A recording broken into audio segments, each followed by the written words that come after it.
Good evening, everybody, and thank you for joining this live Tenant Farm Association webinar, your gateway to farm schemes in England, how the RPA is evolving to serve you better.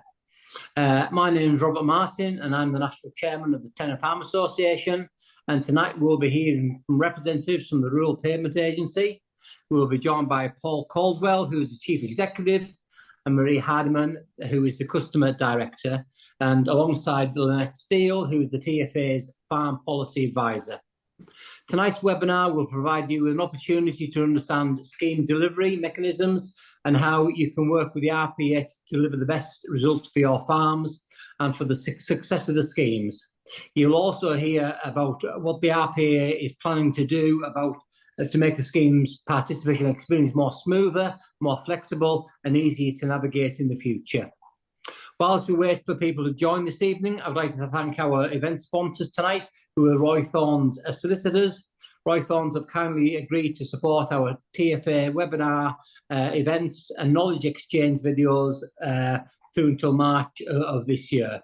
For those who don't know Roy Thorne's, it's a national legal firm steeped in agriculture, and they have 90 years experience, and they get the bigger picture, whether it's a succession or whether you're looking at a farm business tenancy or dispute. They are here to help and assist. Before we get started, I'd like to do some housekeeping to talk through first. If you miss any of our tonight's webinar, you can re-watch it later because it will be recorded, and once it's edited, it'll be up on our YouTube channel. Just search for @TenantFarmers. The video features we have, it goes back through all our virtual events, our knowledge share, our teachings, and also news snippets. We encourage you to subscribe, and you'll never miss any of our subscription at all. Moving on to this evening's event, as I mentioned earlier, my name is Robert Martin, and I'm the host for the next 60 minutes. While DEFRA sets the policy expectations for schemes such as the SFI, countryside stewardship, and the productivity schemes, it is the RPA which has the task of delivering these schemes for the farming community. It is split on its responsibilities, and there's also a danger that policy expectations are not matched by practical implementation. The TFA works closely with both DEFRA and the RPA to ensure the smooth delivery of schemes and wider policy. Tonight, we are thrilled to be joined by Paul Cauldwell, who is the Chief Executive of the RPA, and Marie Hardeman, who is the Customer Director. Together, they will give us a glimpse under the bonnet to understand the scheme delivery mechanisms and how it works with the RPA to achieve the best results for you on your farms. You will also hear about what the RPA is planning to make, is planning to make the scheme participation experience smoother, more flexible, and easier to navigate in the future.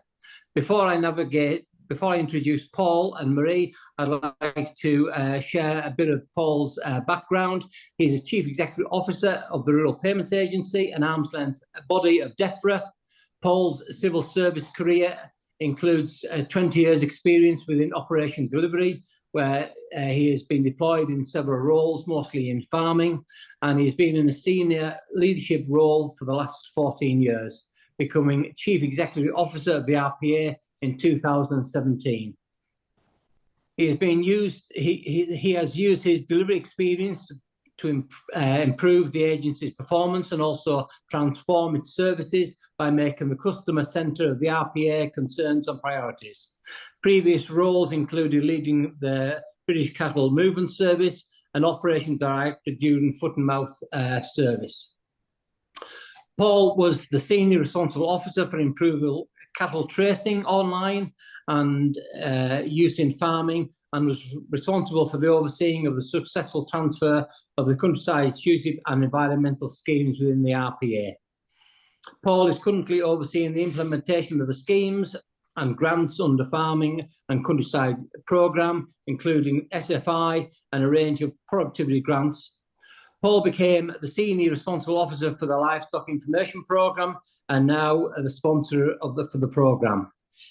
Moving on to Marie Hardeman, She joined the RPA in 2023. Before this, Marie's career was spent delivering public services in local government and social housing in a range of leadership roles in operational delivery, transformation, and customer engagement. In her capacity as Customer Director, Marie's position is a key to developing culture, process, and performance improvements to deliver excellent service and outcomes for RPA customers. Following opening remarks from Paul and Marie around the future of the RPA, we will hold an interactive question and answer panel session, which will also be able to invite Lynette Steel, who is the TFA's Farm Policy Adviser, to join us later on when we do our question and answers. A little bit about Lynette. Lynette joined the TFA as a Farm Policy Adviser in 2018. She farms alongside her husband on a tenanted arable holding in Hampshire, where she plays an integral part in running the business while overseeing the introduction of a commercial sheep enterprise and running of an HLS scheme. So before we introduce our speakers this evening, I would just like to remind you, if you have any questions to ask, please put them in the question and answer session, and we'll be able to get these questions answered for you when we get to that point. Sadly, due to diary commitments, Paul is unable to stay with us beyond 7:30 this evening. Therefore, if you want to pose any questions for him specifically, we urge you get them in without delay. Once Paul leaves the session, we will continue on with Marie and also Lynette, and we aim to have about 35 minutes of live question and answers. So I would now like to Paul and Marie to join us, and Paul.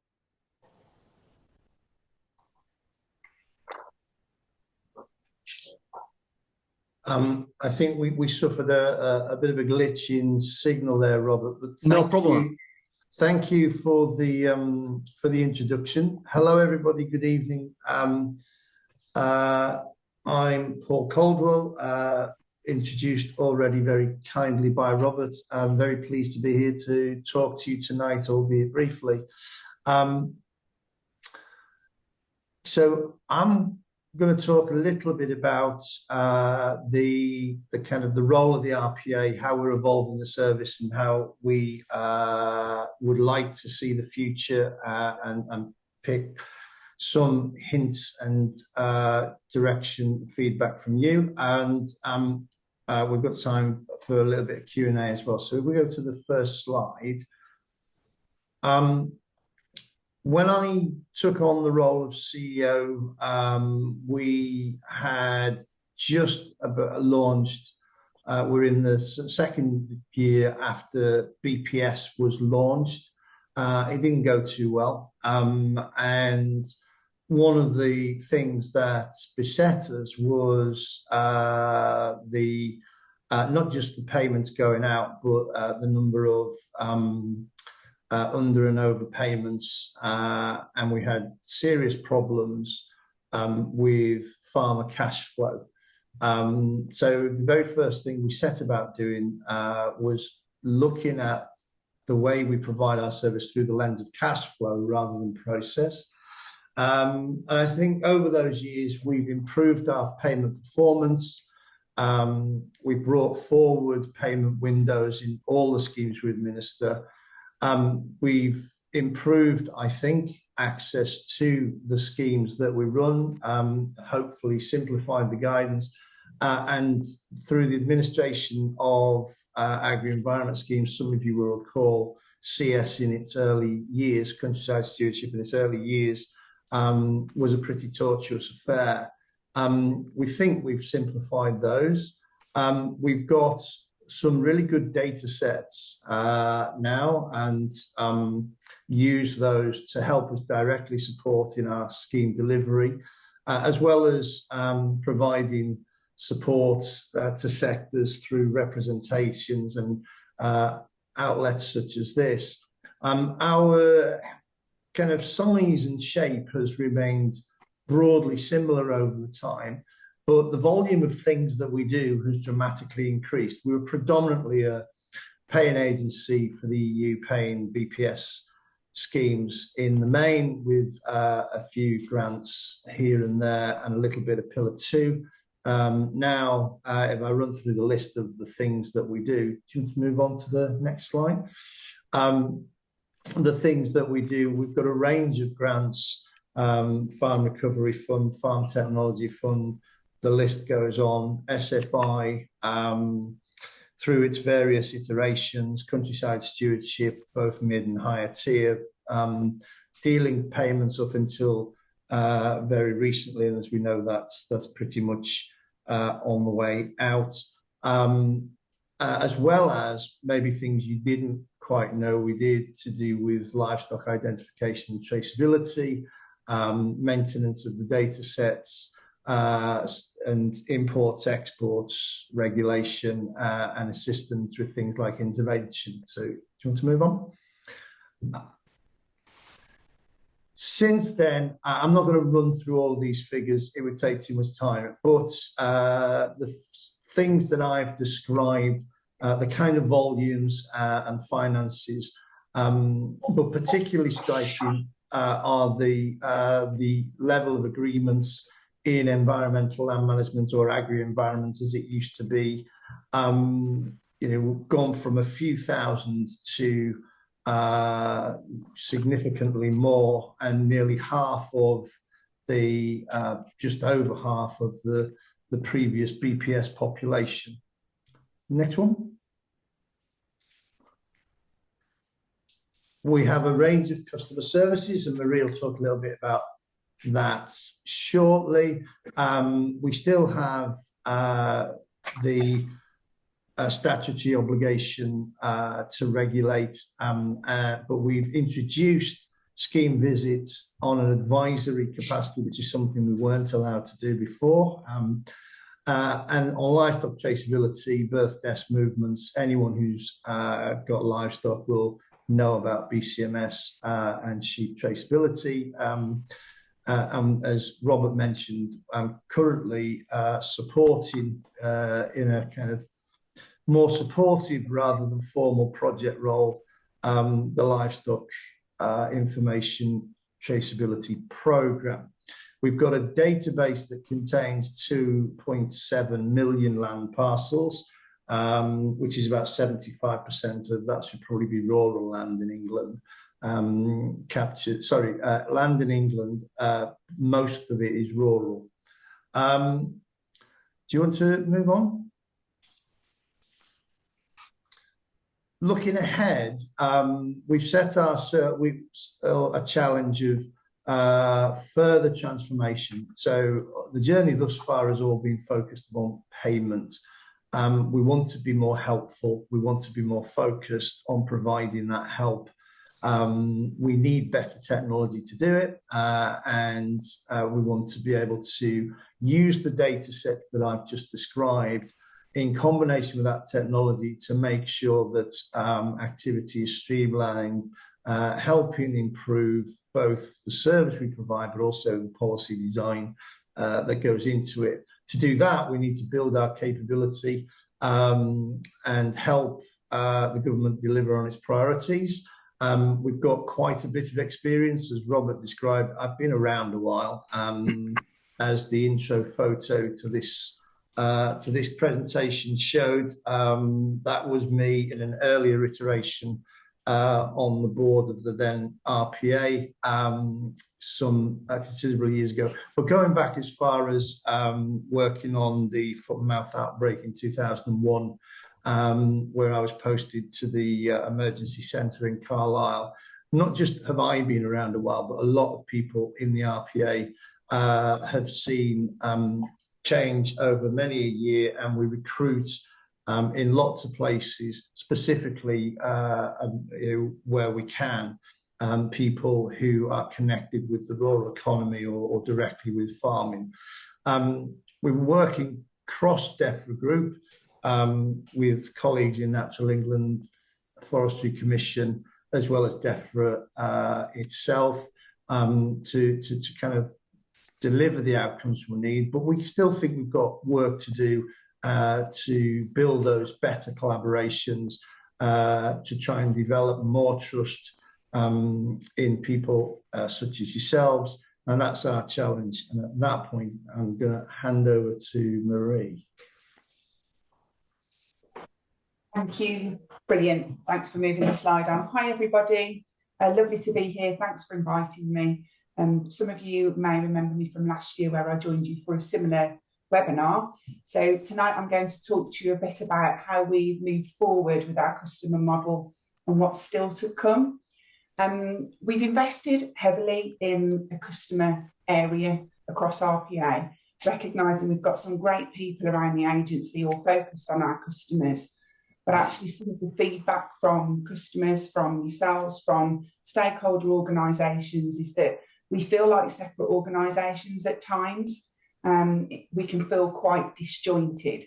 So we brought together, myself in my role, but a team of people who were focused on that end-to-end experience for our customers, regardless really of the scheme, the grant, the product or the service that we need to deliver. So the first part of the slide talks to you about how we're setting ourselves up. So it's deliberately a wheel, but we've got an insight function where we're gathering customer feedback in a range of ways. And I know customers is a controversial term. As all of our customers aren't farmers and land managers, it's just a broad term for all the people we want to support. So what we want to make sure is we're gathering feedback across the spectrum of customers that we support, understanding the sectors that they're working within, understanding more about their businesses, and then getting feedback, both that sort of in the moment transactional feedback, perhaps around how we're supporting you over the phone, how does it feel when you're engaging with guidance online, what's our service style like in the field. All of that insight is helping us build a picture about how we're engaging with you, where the common pain points are. And that leads to the next part of the wheel, which also looks like a Trivial Pursuit cheese, by the way. So the next cheese is experience. So we've got a whole team dedicated to improving customer experience. And that's where are the common pain points, things that have come out of that so far. Some examples for you are improving mapping. So making that less clunky, less complicated. And that, of course, is something that impacts a lot of the customers we support, regardless of the farm type, the business type, and regardless of the service that you're trying to access with the RPA. So how do we really understand that end-to-end customer experience and make it seamless? We might have separate business processes, separate systems, separate areas of the RPA. It's our job to join that up, not customers. So we need to make that feel more connected. And then the final part of the wheel is our support. And that is everything from our customer contact colleagues, whether that's phone, field, or other channels. But it's also around our engagement, how we're engaging with stakeholder organisations like TFA, like yourselves.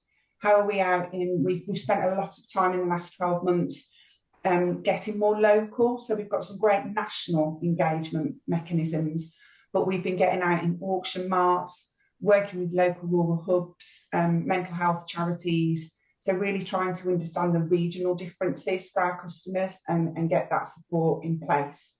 So that completes the wheel, because that support also provides us a great range of insight. So again, hearing how things are landing, how we can help people, what are the pain points that they're experiencing. What are we doing well, hopefully, as well, so that we can do more of that and learn from best practice. So that gives you a flavour of how we've moved on in the last 12 months in terms of our customer model internally. Just going to take a minute or so to run you through what we'd like to do more of in the future. If I start with the middle wheel of the three cogs you can see, which is supported. Again, some feedback we've had from our customers is that we don't understand our customers' business. We don't understand, or we don't easily recognise that they might have been in contact last week about a grant application. They're calling today about an application for a scheme, say SFI. They've been engaging with us in the livestock space. They might have had a challenging inspection. They could have also been working with us on vet visits. So there's a range of things that they might have been engaging with us on, but the person they're talking to might not be informed about that. And that's frustrating for people. There's some feedback that they don't feel they get reliable answers. They don't always feel they get the right answer first time. So what we want is to really focus on that supported wheel. We want to make sure we're providing value for public money with our resource. So when you talk to a person and you need to talk to a human, that's a really engaged conversation. Now, for us to move to that whole business approach, there's a lot of development we need to do with our colleagues, and some of that has already begun. Things like colleagues working on every iteration of SFI so far are also experienced in our countryside stewardship schemes. We want to extrapolate that and grow that so that they can also support in the grant space and so on and so on. But to do that, we need to free up some capacity. So there's a lot of contact at the moment that we still provide over the phone. That means that customers can only access it 9 to 5, Monday to Friday, and potentially they're waiting to speak to us. And actually, we could make that quicker, easier for people if we could provide a simple digital route. Now, I'm stressing the simple point there. We do not want to provide, a faceless digital route for the more complex things. That absolutely deserves a conversation. But this is things that you would probably prefer to just get done without needing to leave the field or wherever your work area is. You don't want to necessarily have to come and log on to a laptop. You want to be able to do that quick and easily. And we've had some feedback to say that actually digital isn't necessarily the main problem for all, although we recognise there is a group where that will be a challenge and we need to support that. But actually it's more the quality of our digital services that prevents people accessing them. So there's a lot of work in DEFRA transformation and RPA specifically around improving those digital services. So if you can free up some capacity and the simple contact is dealt with, we can really develop our people to provide that supported cog in the middle. And then just to assure you, we recognise that there will always be a need for that bespoke, complex contact where we're liaising potentially across DEFRA Group with other organisations, possibly even with local authorities, other organisations supporting applications, probably a longer term conversation, a bit of back and two, requiring some discussion. And we want to step, as Paul suggested, into that guidance space where not sort of in the Natural England advisory capacity necessarily, that's a bit different, but where we can support people to understand the options available so they can make informed decisions and plans. And that's a slightly different model, as well as the model to support organisations, agents, communities that maybe are supporting several customers and clients. So that gives you a flavour of the future, and we've made some steps already to get us there. And I hope that's useful for you. And as we continue to engage with you through these webinars, we can update you on the progress around that. And we really welcome the feedback of Lynette, Robert, who've been really active with both RPA and DEFRA as recently as last week in workshops to gather feedback from all of you, which Robert and Lynette do brilliantly, as well as George. So yeah, hopefully that gives you a flavour for the journey that we're on, and look forward to getting onto some questions. Well, that's great. Thank you, Marie. It's very much appreciated, and I hope that you, as I say, you find our feedback when we give it on a regular basis, that it hopefully helps to find solutions to the issues that we often find that they need correcting. And I'm acutely aware that we're going to lose Paul, and so if I can kick off with Paul and Marie, and we'll pull Paul in this point with the first question, and Lynette, I think if we have you in the background as well, in case we need to kind of bounce anything off as well, please. So if I go with Paul first, thinking back to the Health and Harmony consultation issued by the previous administration following the decision of the UK to leave the EU, how do you think that today's offerings measure up against the objectives set out then? Well, if I look back on Health and Harmony, it set out a number of priorities: protecting wildlife habitats, flooding, air quality, promoting better soil and healthier soils and peatland, and tree planting. I think those things are featured in one, or in some cases all, of the offers that are now out there, not all through the RPA. So some of them through SFI, some of them through grants, some of them through things like peat restoration scheme, and England Woodland Creation offer, as well as Countryside Stewardship and SFI. So I think on that score, those priorities have been addressed. There was a promise to have more proportionate enforcements and changes to the regulatory framework. We've started to introduce those. We got rid of penalties such as they were under the EU. We've certainly got rid of penalty matrices, which saw compound penalties apply. I'm not talking about payment reduction now, it's just the penalty for making a mistake. There is a slight irony. One of the things we haven't done in Health and Harmony is apply conditionality to regulatory conditionality to schemes. I don't think that's something from feedback people would have particularly welcomed, although that's always open to change. There's a way to go on that, I think, and that's still a work in progress, but we've got feedback to suggest that we are doing that. In terms of objectives that were set out in Health and Harmony, talked about phasing out direct payments, retaining Pillar 2, which is Countryside Stewardship and Environmental Stewardship in old money. Pillar 2 is the old money for it. Simplify application to schemes. There was stuff about market intervention, which I probably wouldn't go into necessarily. Introduce ELM contracts, land management plans. We haven't done that, but the application for our schemes now is a geospatial one in any case. Simplify the application. We are, issuing agreements to applications, within a matter of weeks rather than once a year at the start of Jan, which was many months away. And it talked about delinking payments and offering HLS extensions. If I look at all of those things, Robert, I think most of those things are things we recognise in the modern parlance. Well, that's good here, Paul. And I say we see and I say it's taken me a bit of time getting my head around the definition of being a customer. And we see look at Defra's enthusiasm to create fully flexible agreements that maybe do they run ahead of the capacity of the RPA to deliver it for your level of service? Well, many staff from the RPA, including myself, work with DEFRA on a day-to-day basis to ensure that policy understanding and delivery capability operate hand in hand. That doesn't always go seamlessly. I recognise the inference of the question.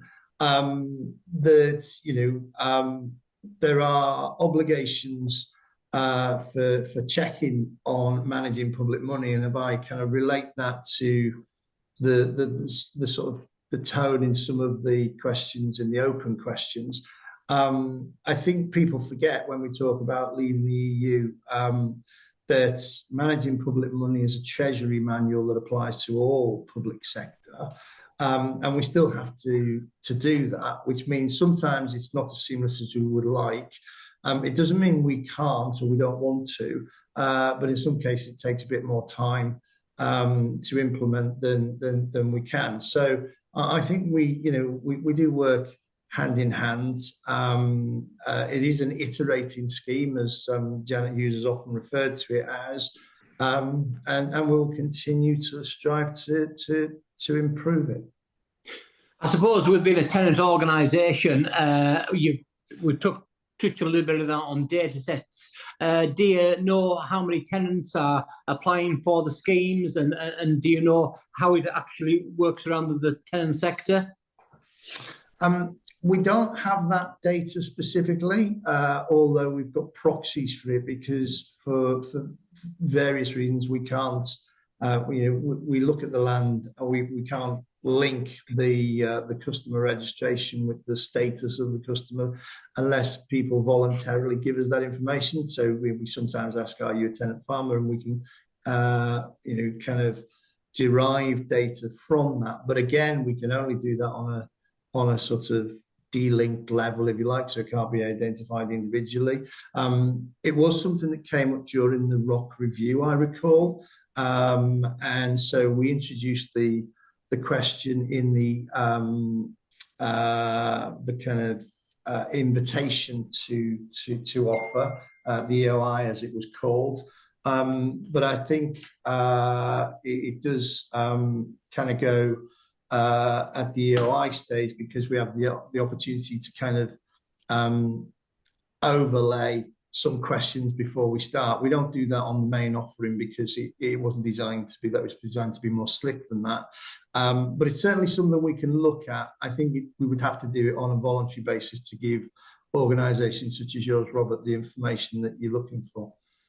I suppose our concern at that point was that we tried to pick up as an organisation how many tenants were maybe given notice to quit and maybe weren't farming on the next year, and it gave us a bit of an insight also. I'm well aware of your timescales tonight, Paul, as well. So, and we have a lot of questions come in as we do on, but I've also had quite a few come in before. So if I maybe make this your last question here, we've seen the transformation that Marie put up there.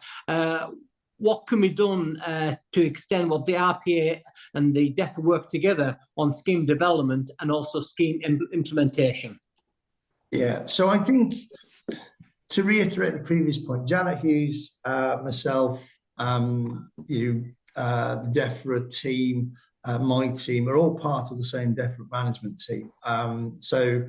I think there is a desire to continue to pull together. I know, Robert, you joined the Optimising Delivery workshop on Friday to look at how DEFRA works together. So it isn't just, about the farming and countryside programme, but there's a whole DEFRA group effort there, and it was very good that you were able to attend. As did Marie, and so meetings such as this, and Janet has also extended an offer to run one of these as well, and to continue to listen and work together is what we need to do.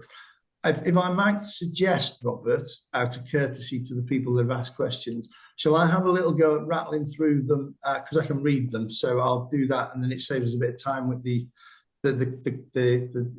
question time itself. Well, what we'll do, Paul, is say, I know you're good to go. What we'll do is we'll fire all the questions that don't get asked this evening to yourself and Marie, and then we can feed them back to our members. And they can go on the website and see all the questions answered. Yeah, okay. That's great. Well, I know you've got to go, so if I let you go now, and thank you for your time this evening. It's been very much appreciated, and most farmers don't normally get a chance to talk to the people at the top end of the organisation, so I thank you for your time this evening, and I'll let you head on. Yeah, just to say, Robert, we will take all of these questions on board. I've had a quick canter through them, and to reiterate, we're really grateful to your members for what they're doing, and in respect of some of the schemes to do with stewardship, I'm not sure I entirely agree. We've got I think we've got an increasing success story on stewardship. There is a question about how we move people from one scheme to another that we're very acutely aware of that needs addressing. I think that's probably the tone behind it. And to some of the other questions, some of the reorg within the RPA is about manifesting, people to exactly the capability that Marie's described. So we'll continue to work with you and with Lynette and George, and we'll continue to work with Janet and others in DEFRA, as well as Marion's colleagues over at Natural England, to look at the things that are raised in those questions. And we very much appreciate the chance to come and talk. Thank you. Well, thank you for your time again, Paul, and we'll look forward to catch you up here in due course again. Thank you now. Thank you.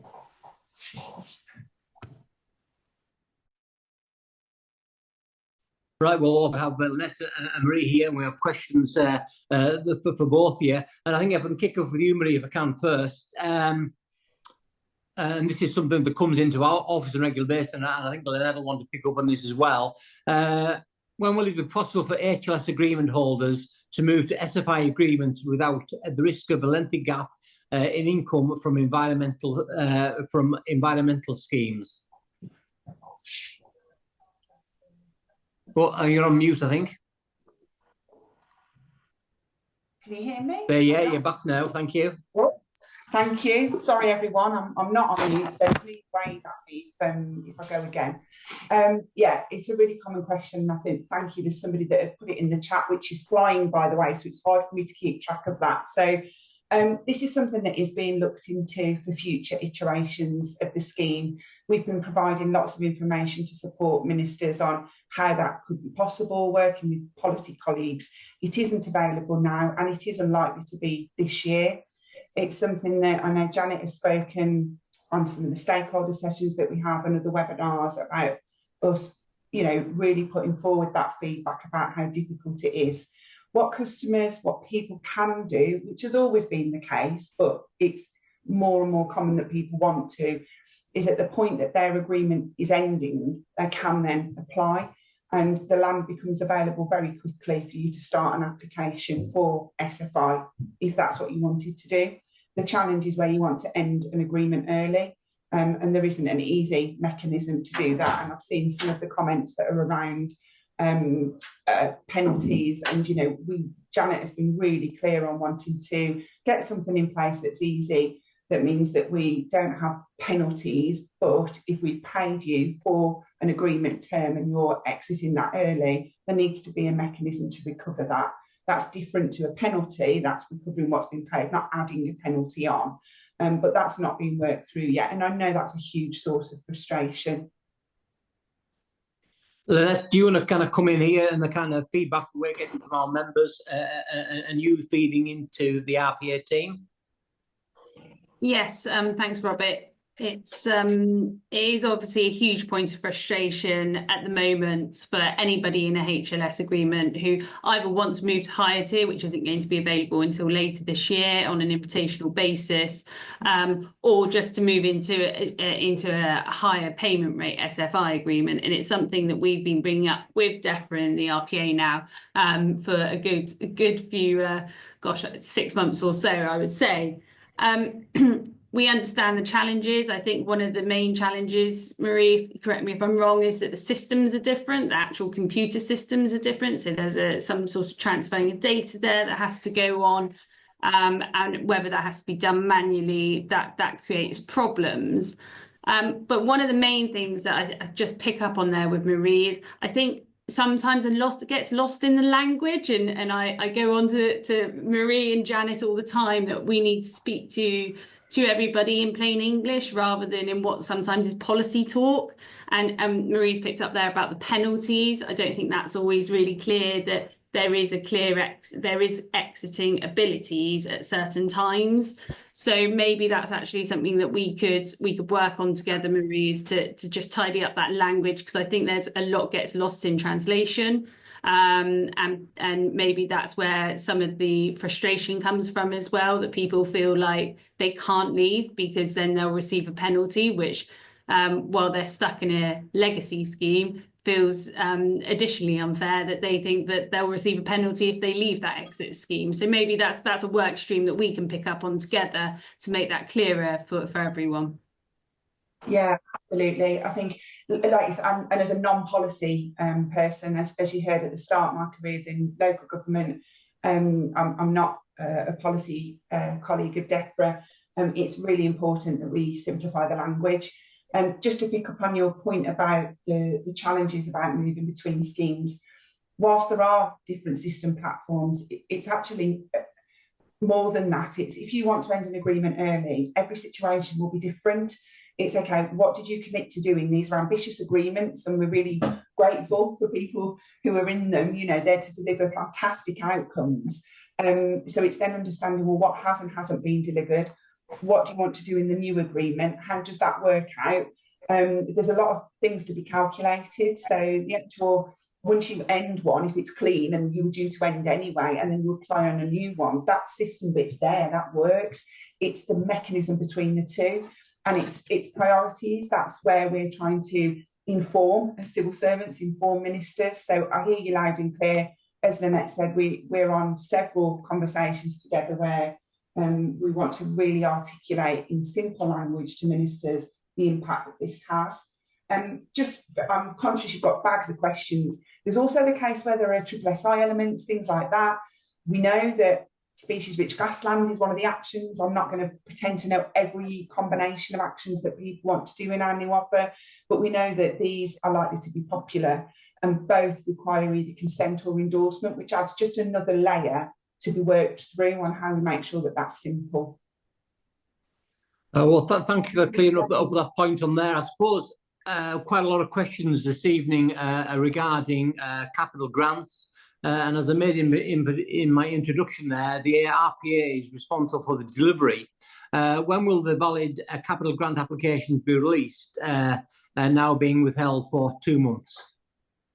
The valid ones we're working through, so we haven't paused. Anything that's valid now in the buckets that were confirmed by ministers, we're working actively on those. It's decisions we're waiting for on those that are continued to be paused. And we haven't got any timescales yet on what that will look like. And we're working with ministers to help make informed decisions. So we are actively working through those that were released a couple of weeks ago. And I can clarify after this, Robert, I know we can capture questions, but let me clarify exactly what we're working through. Well, that's good, because that's something we raised with Daniel Zagner last month as well. So it is quite good that we raise it with you and also with Daniel as well. Farmers are ending up with multiple SFI agreements in order to fully take advantage of the scheme. Will this be streamlined at any point to make managing agreements easier? That is absolutely the intention, although again, I don't have amazing news for you. It's not in the immediate pipeline, so not for this year. We do want to move to a more streamlined approach. There is huge appetite. We appreciate there are some advantages to multiple agreements. I'm just going to put it out there, where because of quarterly payments, you could actually end up with monthly payments. So you've got one agreement where you get a payment on month 1 of each quarter. Your next agreement could be 2, 3 or 4. So there's an advantage to cash flow, but we recognise there's an administrative ask there of managing multiple agreements. Ideally, what we would like, one of the options that we're working with DEFRA colleagues on, is something that sees you've got an overarching agreement and then you've got multiple elements that are hooked into it, but that's seamless, that's easier to do.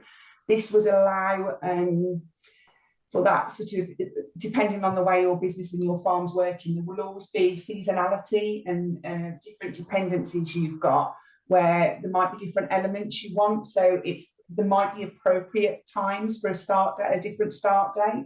So we just need to look at those options. It's early days on the thinking around that. And as the scheme stabilises, it's absolutely something we want to work with DEFRA colleagues on progressing. Is there any advice we can give Lynette regarding if people ring up and ask them how they kind of build an agreement? You at home, you're overseeing your own HLS scheme. Is there any kind of to-do things there that help to make build the schemes easier? So certainly, and it has been for a while now, my advice has been to members to enter SFI in any capacity that they can. As BPS payments are diminishing, it's really important that any assets that you can enter, to enter those when you can, just to help with those income streams.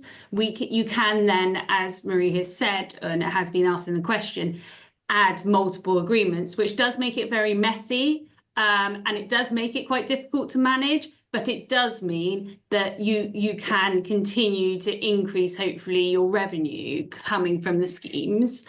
If we try and look for some advantages, it does mean that if you have a farm with multiple tenancy agreements, which a lot of our members will, you can tailor those schemes to your tenancies where maybe their end dates don't all match up, and certainly that's something we've had to implement ourselves here in Hampshire when we moved from HLS to SFI.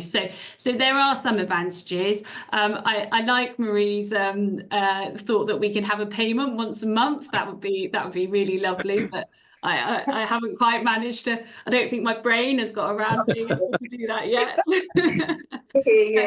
Yeah, I think it's good. I think the ambition of having this flexible scheme is good, and it's useful for tenant farmers, where previously it was a 5-year agreement and you had to have that management control for 5 years. So if you like, we've almost gone too far the other way now in some circumstances, but it does allow tenant farmers to enter these schemes and to take advantage of them. So it's going to be that tailoring, and at the moment it's the management of those schemes that I suppose is the major kind of issue when you've got multiple schemes going on, especially if you've got legacy schemes as well. So. Oh, that kind of moves quite nicely into the question that has come in. And how do I go about removing the area of SAM2 from my SFI 23 and replace it with the exact same land into SOH4, that's the green cover after maize, into my existing SFI 24. This has been with a specialist team in the RPA for over 8 weeks now and still no answer. And this comes back to flexibility and listening and progression. And complexity. And I think it's if you've got the complexity is, with flexibility comes a ridiculous number that one of our data colleagues quoted to me, the millions of combinations that you can have of options and actions depending on which agreements you've got. Taking out of one live agreement and moving into another, I'd need to understand what the benefit of that would be. I'm not going to profess to have the specialist knowledge that our colleagues over the phone would do. So perhaps the specific on how do I move one action out and into another we'll need to take away. But these are the sort of things that we're picking up. The reason that we go through a controlled rollout, some of you might hear us talk about private beta, is to allow us to identify these complexities and then resolve them and iterate and work through them. So we do recognise the impact of if you've raised an issue and we can't easily fix it, things shouldn't be taking weeks and weeks. We should be able to work that through. So we do recognise how frustrating that is. And in some cases, people have needed to take those complexities out of that agreement just to get the rest of the agreement live, again, to increase that cash flow, and then just look at those complexities separately, which is, again, back to the cogs around, we want to empower and develop our capability at the RPA. So when you're calling, we can get the right people on the phone having those discussions. So I think that the specific on answering that, the SAM2, I'd need to take away, Robert. Okay. In terms of, those complexities, as we've progressed in the last few months already, there are things we've been able to improve as we've gone, so that, really complex combinations and rotationals and things like that, working through to make it simpler. We are still in the early days of, a new scheme. It can be complicated in terms of the ambition that people are putting into these agreements. So we want to continue improving that so that the complex bits behind the scenes for us, not the front end for people trying to apply. So is that one thing you'd also find, Lynette, people are in the schemes and trying to change different options to try to make it compatible with a new scheme, a new option? That's the thing, it's trying to understand compatibility. Oh, sorry, Lynette. Sorry, I apologise. No, you're all right. Thank you. No, you're fine. You're absolutely fine. I was just probably going to say, we are definitely seeing now the scheme it is 1 or 2 years mature now, although in different iterations, people are trying to be more advantageous, increase those revenue streams, and they're doing that by wanting to change those agreements, and so it is becoming a more complex picture, isn't it, Marie? And certainly in our stakeholder engagement with the RPA and with DEFRA, the level of detail we're now getting into with these different complexities it takes some kind of getting your head around sometimes, but it's really important that members ring the office and let me know with any complexities they are having, because unless members report it to myself, then I can't bring it up with Marie and her team. So I really encourage all members to drop me a line, give me a call, let me know what their experiences are. If they're having specific problems, I know there is currently a problem with WBD4 and WBD9 being incompatible, and that's something that the RPA are trying to flush through at the moment. So that's a member asked me that question the other day. So I would really encourage everybody to pick up the phone or send me an email and let me know any complexities they're having, because unless I'm told about it, I can't help and assist the member, but also the RPA to try and find those fixes and those workarounds. Well, this was one of the things on Friday when we were feeding into the RPA about the real life experiences of members and how we can hopefully feed back to you the glitches or how we can work better. Because as the basic payment scheme disappears off the edge of the cliff, people are making up the cash flow, and that's why you're going to see such an amount of people landing into these schemes. And say we have Lynette there at the end of the phone. And she's there. She works from a Tuesday through to Thursday, and she's more than happy to take members' calls and then feed into the RPA and DEFRA. Both Lynette and myself had a meeting with Jana Hughes only yesterday, and we're just feeding in a lot of things that are being discussed this evening. And we like to think that everybody seems to listen when we give them the real life experiences, which is the key to it. And you mentioned that point there, Lynette, about the WBD4 and also the WBD9. And somebody was saying here, when they call the RPA, the helpline often can't help, and then just create further delays. So how can the service be improved to fix those kind of issues? I don't know what your thoughts are there with that, Marie. Yeah, and absolutely. And, a lot of our colleagues are farmers themselves, and they're desperate to help.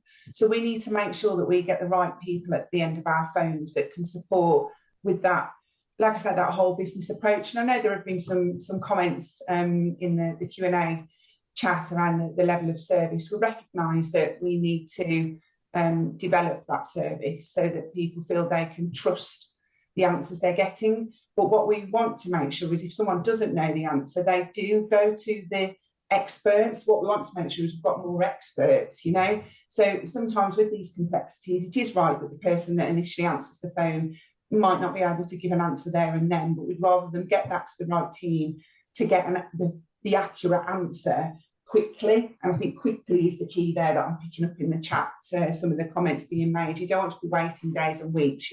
We recognise you need an answer because you're trying to make plans around cash flow and revenue, but also our ultimate aim is the outcomes that these agreements enable you to deliver. So the longer it takes to get them out or to get queries resolved, the longer it's going to take to start those outcomes. So that's the whole point of the COGS is, you've heard very publicly there are some difficult decisions to be made around budgets. I don't have an infinite budget for tech and for people. So it's how do I maximise what we've got? So it's how do we reduce the contact that comes in that could be dealt with in a different way, the digital route, the simple stuff, so that it frees up those people to be developed, to have those more informed and complex conversations. And when I say complex, I mean because the businesses you're running, the outcomes you're trying to deliver are complex, not because we should make everything complex for you to engage with us. That's the bit I want to sort of strip back and streamline. So it's in progress. You were part of the discussions last week around the commitment from DEFRA to help us do that, and working really closely with our delivery bodies across DEFRA. How do we make sure we've got the right support and guidance in the right place? So if it is endorsement or triple SI, how do we quickly get that interaction with Natural England so that, again, that's seamless and joined up, there's not loads of delays? So there's not one concrete thing I can say that's going to fix this, but there's absolute commitment as we've shifted from quite a stable, and again, picking up on the chat, I'm not saying we're not stable now. Our EU schemes were quite static, so there was that stability, whereas there's been an awful lot of change. So it's now, how do we sort of move to a more supportive, it's not as black and white, we're no longer just solely an enforcement agency. How do we now help people understand the things that are available through funding and make that work with their businesses so that their businesses are profitable as well as delivering great environmental outcomes? And that, you know, that there is real commitment to do that, but it is going to take a bit of time to evolve, which I appreciate none of us have got. We don't want it to take longer than it needs to. I think the key to all of this, and this was one thing we discussed on Friday, is about the two-way dialogue, the communication, and I think as long as and we've just said this 2 or 3 times this evening, you are delivering the policy. You are not creating the policy. You're trying to deliver it in a method and a way in which the customers, the farmers, can actually achieve it and make it work on the ground. And we have regular conversations, especially to do with the people who are in HLS, trying to get transferred out and not just into a higher level. It could just be into SFI. And also we've got the issue with the people in the Commons as well. And it's as though they're kind of the ones that have kind of been left to last because they're quite a difficult situation to sort. And I don't know how we kind of sort that out the best way so people don't get frustrated, because it's people's livelihoods here, it's their cash flows, the rents they've got to pay, and it's so important that as long as the people that they are talking to, they like the continuity, they like to speak to maybe the same person twice or 3 times so that they understand what's going on. And historically, that hasn't always been the case. And that's where a lot of frustration has come from.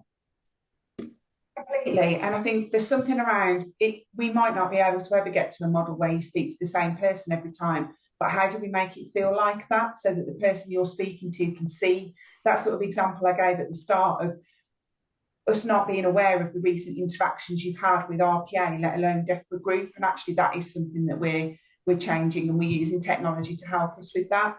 So how it might not be the same person, but if that person knows the journey that you've been on, hopefully you still get the same level of service. We've talked about that whole business approach and that two-way partnership. It's been brilliant in the last year to get working more in partnership with local organisations to try and understand the real frustrations within regions and sectors, so that we can make sure that the people at the end of the phone are familiar with that, and that hasn't always been there. So there's things that we can do just around culture and processes without needing, different tech. The way we've been organised up until the last 2 years was very much around business processes. So teams organised around schemes and grants, because as I say, they were static. We launched 50 new grants within a 7-month period in 2024. And it's actually, we can't just group ourselves around our business need. We need to group around those, I'll call them customers again, but customer segments. So if we can bring that together so that we can provide more of a sort of rounded service, I do think that would help with some of that disconnect. Yeah, no, well, that's very good to hear, Marie. I know I'm running very close to the clock again, as I always do, but I suppose maybe just give this final point to Lynette here. Is there anything that our members can do when they're communicating with the RPA, either by email or phone call, to improve the ability to get the answers that they need? Well, I would personally say put everything in an email to the RPA and make sure that you head it correctly. I know that sounds really silly, but your trading name and SBI number, without that, then those queries just kind of become more complicated for the RPA to deal with. Record keeping is really important, and I was hoping that we'd have time to touch on field officer visits this evening, which we kind of have briefly touched on, but obviously the way that inspections have changed, they're now more supportive visits, but we haven't quite seen them kind of really come into play yet. So that's something that we're watching really closely to make sure that this more supportive way of administering and enforcing on the schemes is actually coming into play, because on paper it looks great, but until people come out on the farm, we don't know what that's going to really play out like.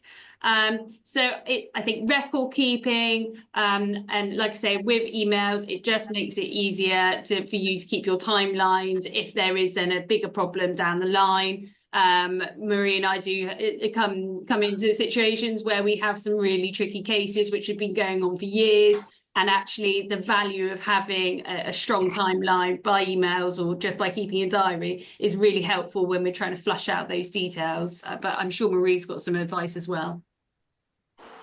I'll leave you the final close-up points there, Marie. Thank you. Okay, thank you. I think, yeah, I mean, we don't want to make it difficult for you. We don't want people to have to keep records. We should be keeping those. The challenge we've got is they're not transparent yet.